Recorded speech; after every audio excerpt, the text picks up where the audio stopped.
ആളുകളും ഇന്ന് credit card ഉപയോഗിക്കുന്നവരാണ്. എന്നാൽ അത് കൃത്യമായി എങ്ങനെ ഉപയോഗിക്കണം എന്നറിയാതെ പണി കിട്ടിയവരായിരിക്കും നിങ്ങളിൽ പലരും. എന്തിനേറെ പറയുന്നു, നമ്മളുടെ ഇൻസ്റ്റിറ്റ്യൂഷനിൽ വന്ന ക്ലയന്റ് പോലും ഇതേ പ്രോബ്ലം ഫേസ് ചെയ്തതായിട്ട് പറഞ്ഞിട്ടുണ്ട്.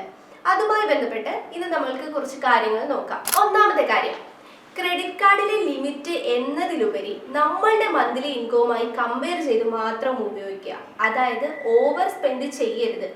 അറിയാലോ, വരവറിയാതെ ചെലവ് കഴിച്ചാൽ പെരുവഴി ആധാരം എന്നാണ്.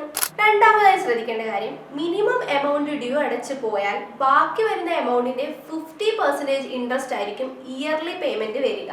അതുകൊണ്ട് തന്നെ മാക്സിമം എമൗണ്ട് ഡ്യൂ അടച്ചു വേണം പോകാൻ. മൂന്നാമതായി ശ്രദ്ധിക്കേണ്ട കാര്യം, ക്രെഡിറ്റ് കാർഡ് ലിമിറ്റിന്റെ 50% മുകളിൽ ഞാൻ ഉപയോഗിക്കില്ല എന്ന് കൃത്യമായി തീരുമാനമെടുക്കുക. അത് നമ്മളുടെ സിബിൽ സ്കോറിന് നല്ലതായിരിക്കും.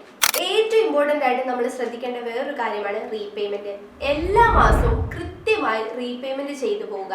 ഒരു മാസം അത് മുടങ്ങി കഴിഞ്ഞാൽ നമ്മൾ അത് ശീലമാക്കും. 100 100 100 200 300 എത്ര വേണമെങ്കിലും തരാം. പിന്നെ അവിടെ ചെന്ന് കിട്ടിയില്ല എന്ന് കംപ്ലൈന്റ് പറയും. നന്ദി വേണം, നന്ദി. നോക്കി കണ്ട് ഉപയോഗിക്കാം. ഇല്ലെങ്കിൽ